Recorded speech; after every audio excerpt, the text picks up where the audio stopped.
Meeting will come to order at 7:04. Please rise and join me in reciting the Pledge of Allegiance. I pledge allegiance to the flag of the United States of America and to the republic for which it stands, one nation, under God, indivisible, with liberty and justice for all. Okay, our first item of business is to approve the agenda. Motion to approve the agenda. Second. Okay, any discussion? All right, all those in favor signify by saying aye. Aye. Those opposed, nay. The agenda is approved. We'll entertain a motion for the approval of open session minutes of March 25th, 2019. Motion to approve the minutes from the open meeting of March 25th, 2015, or 19. Second. Okay, it's been moved and seconded. Is there any discussion? Anything? Yeah, because on the minutes, I have March 11th. I have March 25th, and it should be March 11th, so I just noticed that myself, so I'll change that accordingly. I got very confused. Okay, fair enough. All right, any further discussion? Okay, it's been moved and seconded. All those in favor signify by saying aye. Aye. Those opposed, nay. And the minutes are approved. We'll pass over to student comments and move to community comments. Are there any members of the community who wish to be heard to address the committee? Okay, hearing and seeing none, we shall move on to superintendent comments. Okay, thank you. Just for informational purposes, and I put the minutes in your packet, I've been asked to serve on a legislative committee that's been formed within the last month or so. And it's a committee on the special, the title of the committee is the Special Commission on Improving Efficiencies in Student Transportation.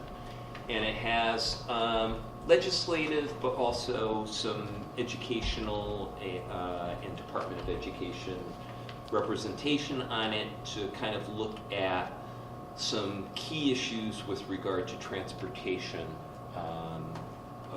public school transportation throughout the Commonwealth. And as I said in the background note, the Commission co-chairs are Representative Alice Peisch, who's from Wellesley, and Senator Adam Hines from the Berkshires. The charge of the Commission is to look at a lot of the long-standing issues, many of which that we've talked about here at the school committee level, particularly with regard to regional transportation and regional transportation reimbursement, special education transportation, and a whole host of other issues, for example, transportation to agricultural schools, or tech schools, and so on. So we have a whole slate of meetings through the holidays of this year, and the intent is to have recommendations that could be potentially implemented for the FY21 budget process. So I'll keep you apprised of that.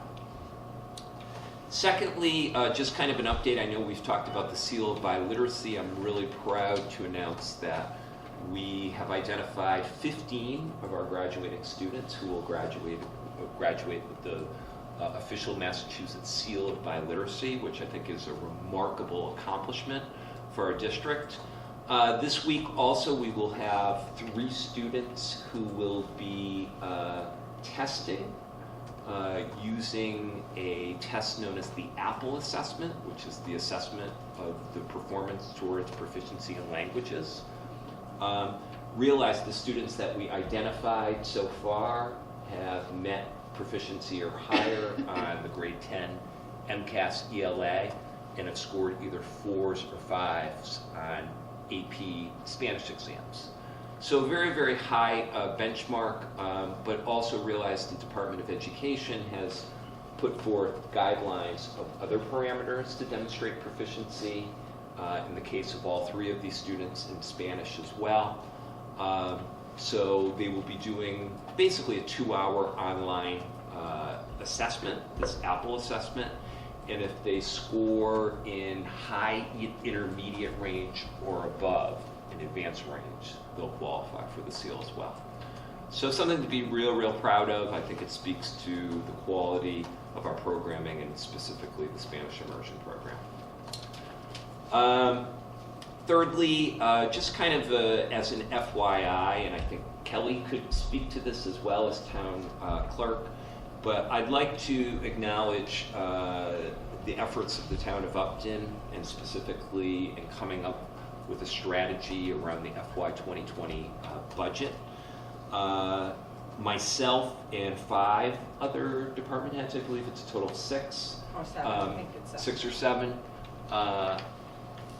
Filmed today short 2 to 3 minute informational videos about the highlights of the FY 2020 budget, and putting the word out there about the importance of engagement, specifically in the case of the town of Upton for their town meeting on Thursday, May 2nd.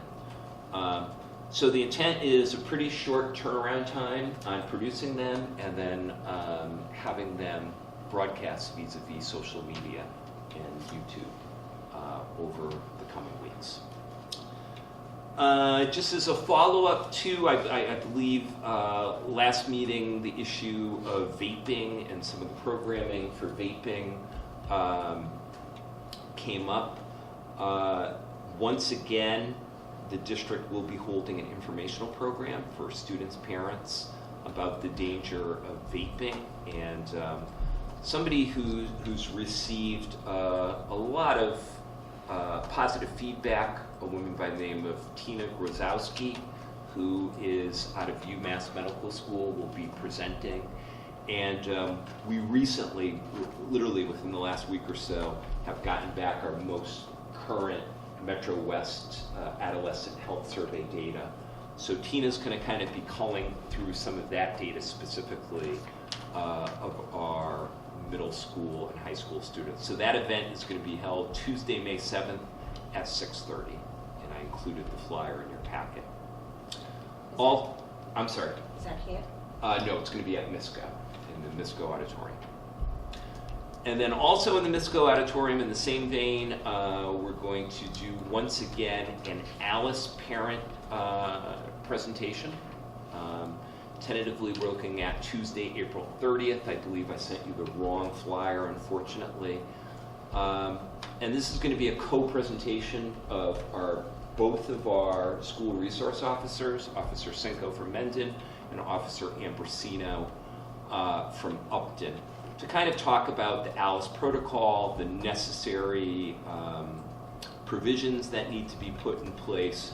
And I think really the powerful piece is the Q&A from our parents. So I know in February, Officer Cinco did one presentation for Mendon parents at MISCO. We received a lot of positive feedback, so we kind of want to put the all call out again for all of our parents throughout the district to have that information. Okay. Any questions on any of that? Is there a target date for that? Yeah, Tuesday, April 30th. All right, next we move on to subcommittee updates. Is there a budget subcommittee update? The fiscal year 20 budget update? So not a lot new to report. Something that we've been anticipating, I believe this Thursday, the 11th, the House Ways and Means will be releasing their FY20 budget. We did receive word specifically from Senator Fatman's office that Senators Moore, Fatman, and Muradian did sign on to 2 letters. One was requesting a full $100 per pupil in minimum aid. Actually, all 4 of those are representatives, as did Representative Murray. And then Senators Moore and Fatman and Representative Muradian also signed on to a letter for full 100% reimbursement for regional transportation. So very appreciative of our legislative representatives signing on to that, and we will have more knowledge of where we are in this process after the House Ways and Means is released this week. Okay. Stay tuned. Okay, next we move to new business, and if there's no objection, we will go a little bit out of order and start with approval of field trips. So first, let's discuss the Spring Music Festival, Virginia, April 2020.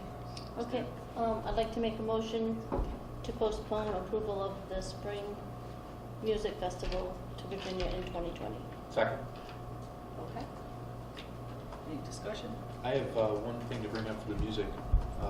So I was just at the Micah Festival, and those guys got a gold medal. And the concert band got a bronze. Yeah. That was Yes, excellent. And congratulations. so at the same event, this isn't intended to be a competition between schools, but you gotta kind of compare, right? But Boston Latin has traditionally been a very strong school in this regard. Ended up getting a silver. Our guys played extremely difficult music. It was very well done, and they deserve that award, I think. So they have the opportunity now to play at Symphony Hall on May 4th. So very cool. Nice, yeah. It's like the Super Bowl of bands. So it's very, very cool. I was very impressed with I that. can jump in from the peanut gallery. Thank you for mentioning that. And I think that's the first time in the long history of our band that we've had this honor. So Wow, it's yeah, amazing. Mr. Herman and those amazing. Fabulous. We're very excited about that. That's awesome. Yeah, it's very cool. Okay, so the motion's been made and seconded to postpone the Spring Music Festival field trip. Any other discussion on that topic? Hearing none, all those in favor signify by saying aye. Aye. All those opposed, nay. All right, so that will be postponed to a later meeting. Next, we have the NASA Epic Challenge Student Exhibition in Florida, June 2019. So I'd like to invite Mr. Gorman to answer any questions that we may have.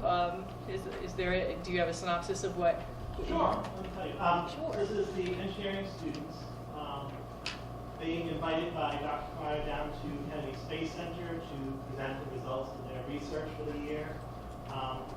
Usually like 20 minutes is what they get for a presentation time, each team. And then they do about 10 minutes of question and answer with the people from NASA. Getting feedback, which they can then work on putting into place for next year.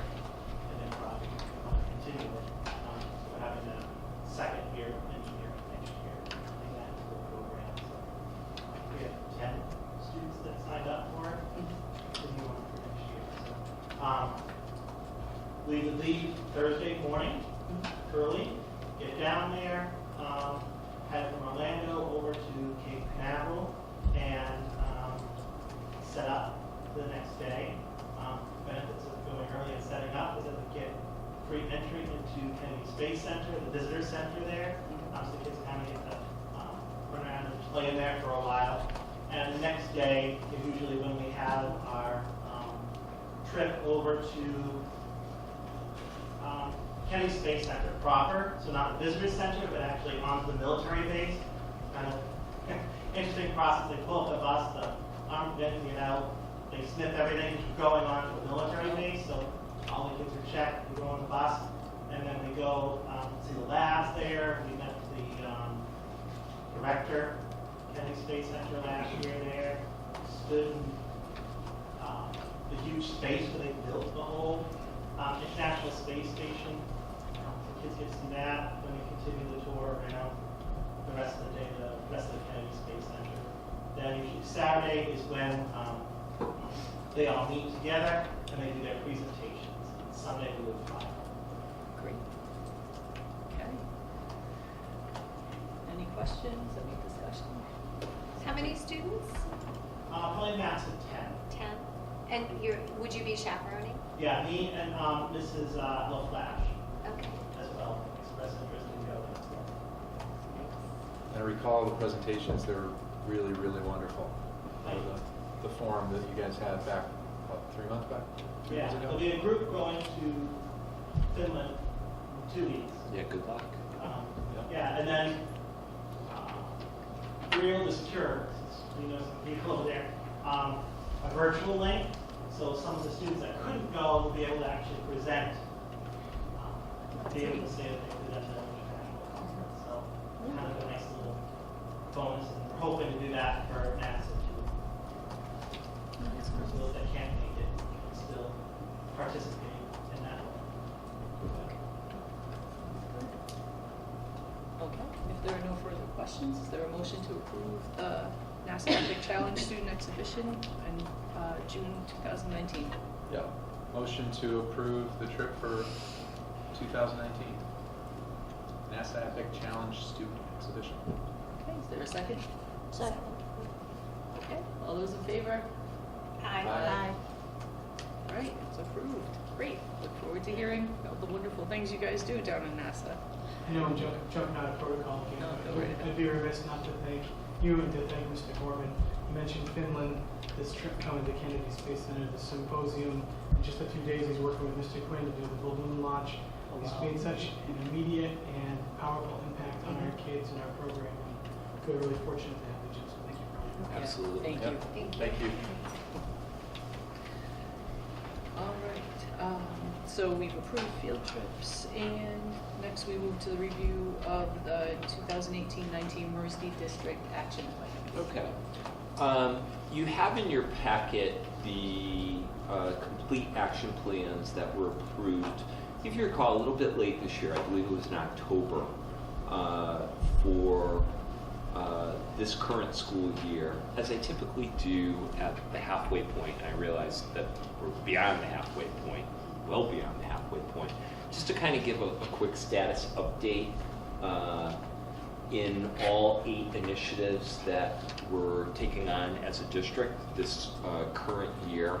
I'm not going to go through every single action step, otherwise we'll be here a super long time, but kind of give an overview of what have we accomplished, what do we feel like is in pretty good shape as far as in progress, and what are still some of the steps that are still ahead, okay? So the first initiative, and it's kind of the perpetual initiative around improving school and home communication with all of our families.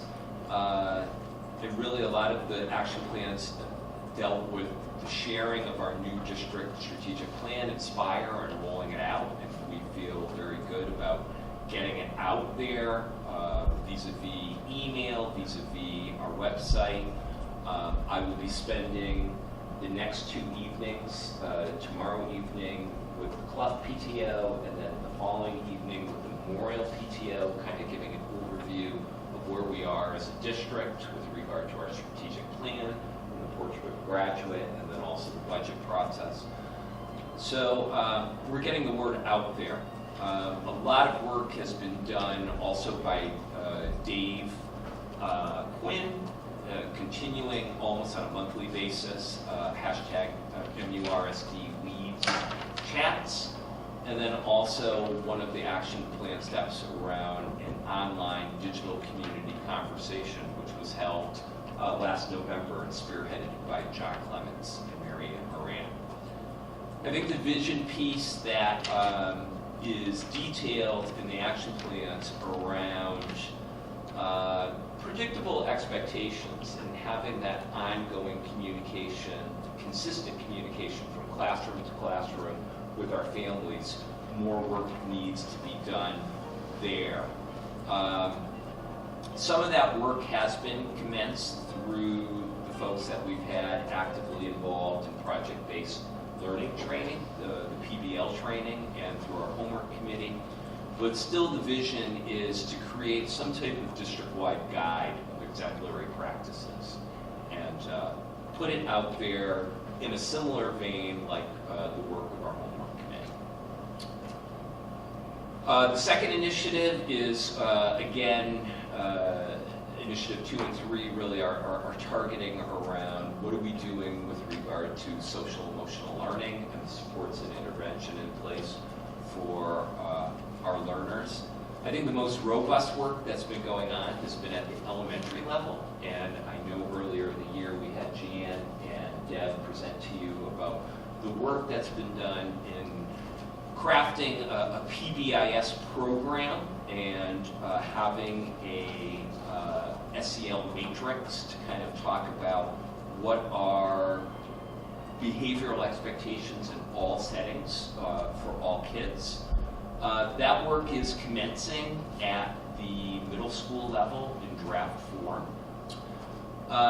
There's also some action plan steps, again, about the administration of the Metro West Adolescent Health Survey, and then calling through that data. And then also the design and ongoing promotion of wellness weeks here at NIPMUC and at MISCO. As a matter of fact, I think this is the second of 2 wellness weeks this current week. Some work that still lies ahead is really more coordination amongst the schools of those tier 1 or those supports for all kids. I think all of us as educators really need more tools in our collective tool box as far as providing supports for all kids. I think, again, there's a natural tendency to really focus at those early ages to impact behavior at an early age, but it doesn't mean that that work shouldn't be or can't be happening, particularly here at the high school. So work needs to be done in that area. And then again, getting more word out there to our families about the supports that are in place. Again, Initiative 3 is about teaching and modeling these core competencies. Maureen has done a lot of work in keeping our membership in the Excel network alive and well, and leading that work. Has led book studies for staff around, I think she presented it to you before, SEL in the classroom. And work commences, again, very strongly at the elementary level about highlighting best practices for our kids and sharing those resources. I think in our original action plans, there was a vision around creating some type of community conversation and community book study around the work SEL in the home. I think there's some expenses that were unforeseen that are fairly costly that kind of go with that as far as the actual work, but then also the consulting that goes with it. So we're still investigating some of the costs with that.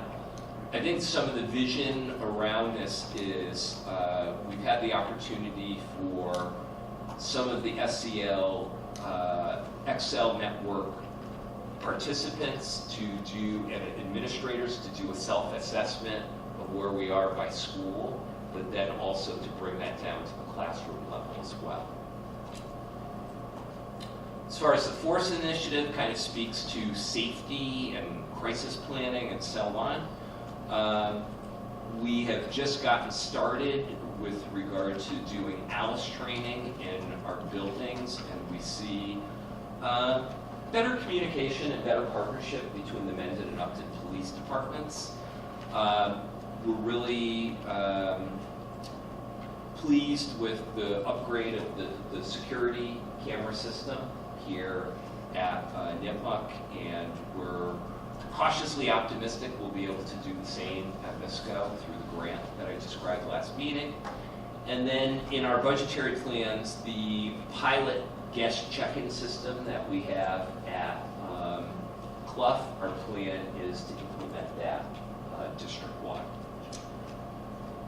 As far as work that we still need to do, and I think we kind of have it as a summer project, is a more comprehensive update to our school crisis plans in conjunction with our police departments, and then also the online mandated training modules that we require all of our employees to do that Maureen manages, kind of looking at an update of those based upon an evaluation. As far as our fifth initiative, kind of the redesign of use of space and time and learning environments. One of the things that we put some work into, but I don't know if I want to say fortunately or unfortunately, we never really implemented, was coming up with an alternative structured learning day guidelines and agreement I believe we did one of the days, and it was only for the high school because that's all Mother Nature permitted. But some good work, I think, was done and will be applied to next school year. We're also in the process of kind of looking at the MISCO schedule in a comprehensive manner.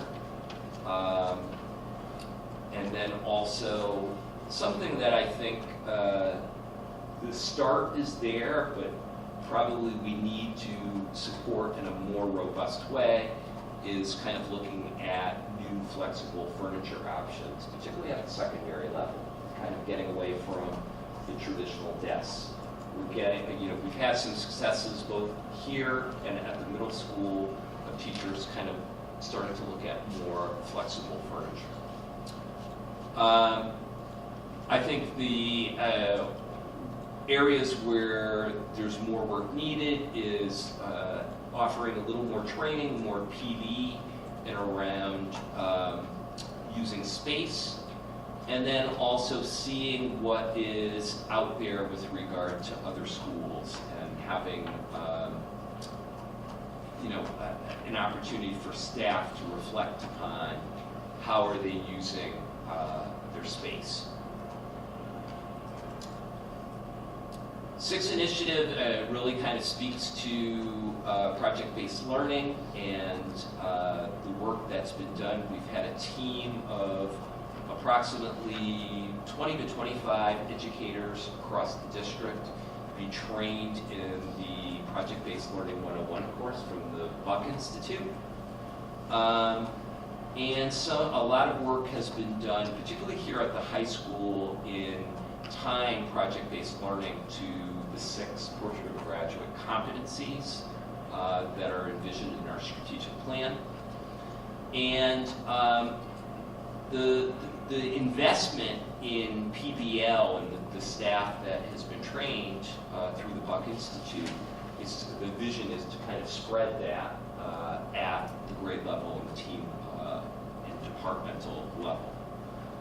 Also, I think John and Marianne have spoken to it.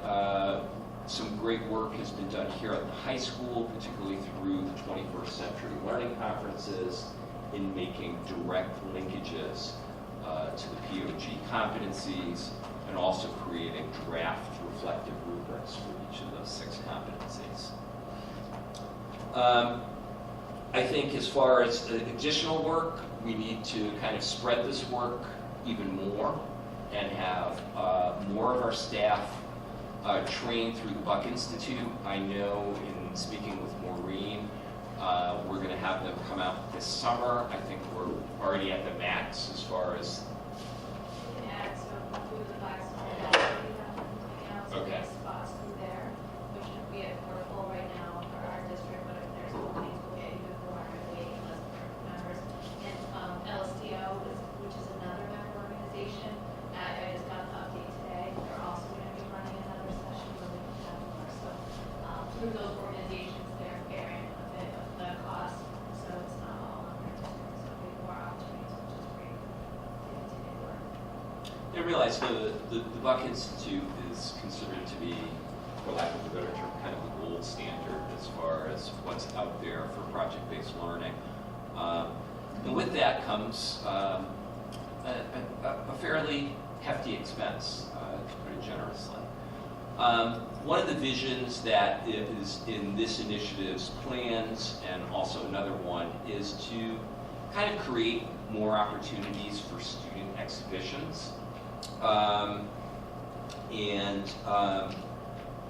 Some kind of final exhibition nights where students can showcase their work or something meaningful with regard to project-based learning for an authentic audience. As far as the 7th, specifically spoke to the work that's been done with homework and providing coherency and consistency with homework strategies. As we know, in the late fall, we rolled out the homework guidelines. We're still in the process of rolling that out. We've done it on a large larger scale issue, but now it kind of comes down to having conversations on a smaller, through common planning time, through department meetings, through team meetings, and so on. And then with that has been outstanding work by Maureen in doing things like book studies of the work, rethinking homework. As far as the work, and we've talked about this, is ensuring that the guidelines are shared with all of our MURSD families, ensuring that they're, again, similar to the communication piece, that there's consistency and alignment with the guidelines consistently and appropriately with across the grade levels. And then that piece around surveying students and staff to get not only baseline, but also impact data. Okay. And then last but not least, the 8th initiative is around implementing maker education, robotics, and emergent technologies. I really wish Dave Quinn was here because he is my guy. He's my point person on a lot of this, and he's really the brains behind the operation with this. But Dave is very, very passionate about creating more professional development opportunities on things like maker education and product-oriented learning.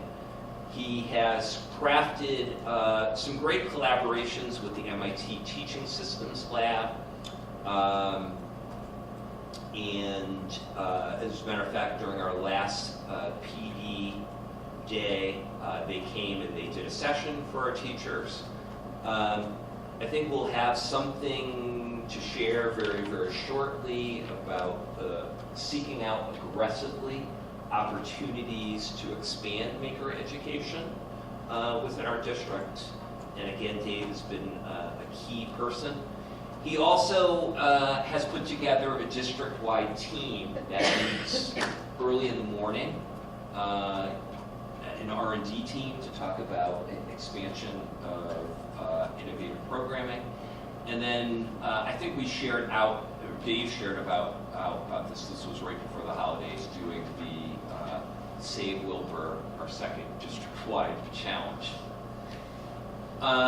Again, I think as far as where there's more work needed, I think it's more about getting the word out there with regard to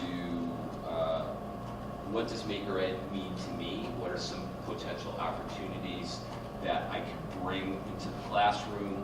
What are some things with regard to product-oriented learning? I think a lot of things are happening that are absolutely wonderful.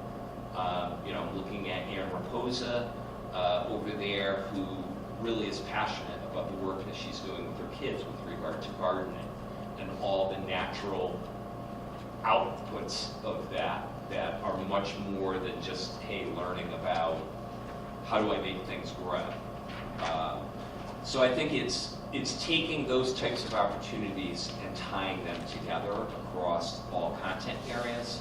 And again, that second piece around the vision of having some type of exhibition evening or exhibition event where kids can be showcasing their authentic learning is another area where we need still to follow through on some of these action steps.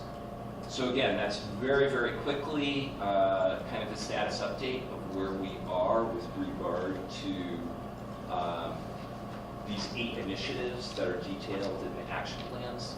Does anybody have any questions about any of this? I like the furniture ideas, alternative furniture. Has anybody ever been to a Google facility or Google development facility? I believe John and Mary Ann went, right?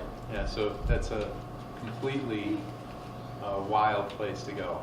It's like you'll find people there that they look like they grew out of the carpet because they've been there for so long. But there's the creativity boost you get from that kind of furniture, those kind of alternative working environments, is really good. It was really cool. We saw some hallways that were designed like city streets, complete with mailboxes and stop signs. And in other places we saw massage area. We saw ping pong areas, and then there was a giant center that had food and coffee free all day long. They talked about collision and collaboration as sort of the values that drive their work. I love that idea of collision, getting people with different ideas bouncing into each other The through. one I saw had a pub, and an English pub on the side of it. They had like a whole facility for 3D printing, and it was just anybody could do anything they wanted in there. They were complaining that when they fired someone, they had to kind of evict them too, so it would take like a week to evict them, but they could fire them on Monday, but they'd stick around for 3 weeks and just eat all food, and it's a very strange thing. We were on the fourth floor, I think, and I looked out the window, and it looked like we were at ground level. They had turned the next door parking garage into an outdoor park, a beautiful park with fountains and walking paths. And you So could now we have get an idea of where you're going with this, John. I think when we talk about capital planning, I think invariably in putting together really a comprehensive plan, I think furniture really has to be Absolutely, part yeah. of it. I've had many conversations with both John and Mary Ann. I've also had conversations with Jen at the middle school. Plus, in doing walkthroughs, I see a lot of our teachers are naturally, very organically, wanting to get away from the traditional desks and doing things on their own. I can honestly say I've talked to teachers that have used their own expenses or the expenses of their spouses or their spouses building things creatively to kind of have better furniture and better use of space within their classroom. So I think it's something that we're all on the same page that we definitely want. Yeah, I absolutely agree. And there's at least a couple of the teachers where, my daughters have told me where it becomes a free-form discussion, and everyone's, allowed to contribute to it. So the desks kind of get in the way. It's not that they're, an alternative piece of furniture. It's like not conducive to the type of learning that they're getting within our classes today. So it's actually pretty cool innovation. I love that. Thank you. All right, next we move to unfinished business. Is there any unfinished business before the committee? Hearing none, we'll move to correspondence. Any correspondence? Sounds like a whole bunch of us are going to the Day on the Hill on May 1st, so. How many signed up for that? What do we have, 3, 4? Me, Robin, Vicki, Okay, super. you go. Possibly, good. Fun day. Yeah, we'll rattle some cages, be good. Okay, and are there other matters not anticipated by this committee within 48 hours of the posted meeting? Okay, hearing none. Future agenda items include the superintendent's mid-cycle review on April 29th and the MERSD choice openings for 2019-20 on May 13th. Special correspondence? No, solo saludos a mi amigo Alvaro que vive en Costa Rica. Alvaro siempre ve nuestras reuniones por Skype para mejorar su inglés. So anyway, I have a friend in Costa Rica. He's one of the 4 people who always watches our meetings on YouTube. Hello, Alvaro. Hola, Alvaro. Okay, not much left but to entertain a motion to adjourn. Motion to adjourn. Second. Okay, all those in favor? Aye. The meeting is adjourned at 8:43.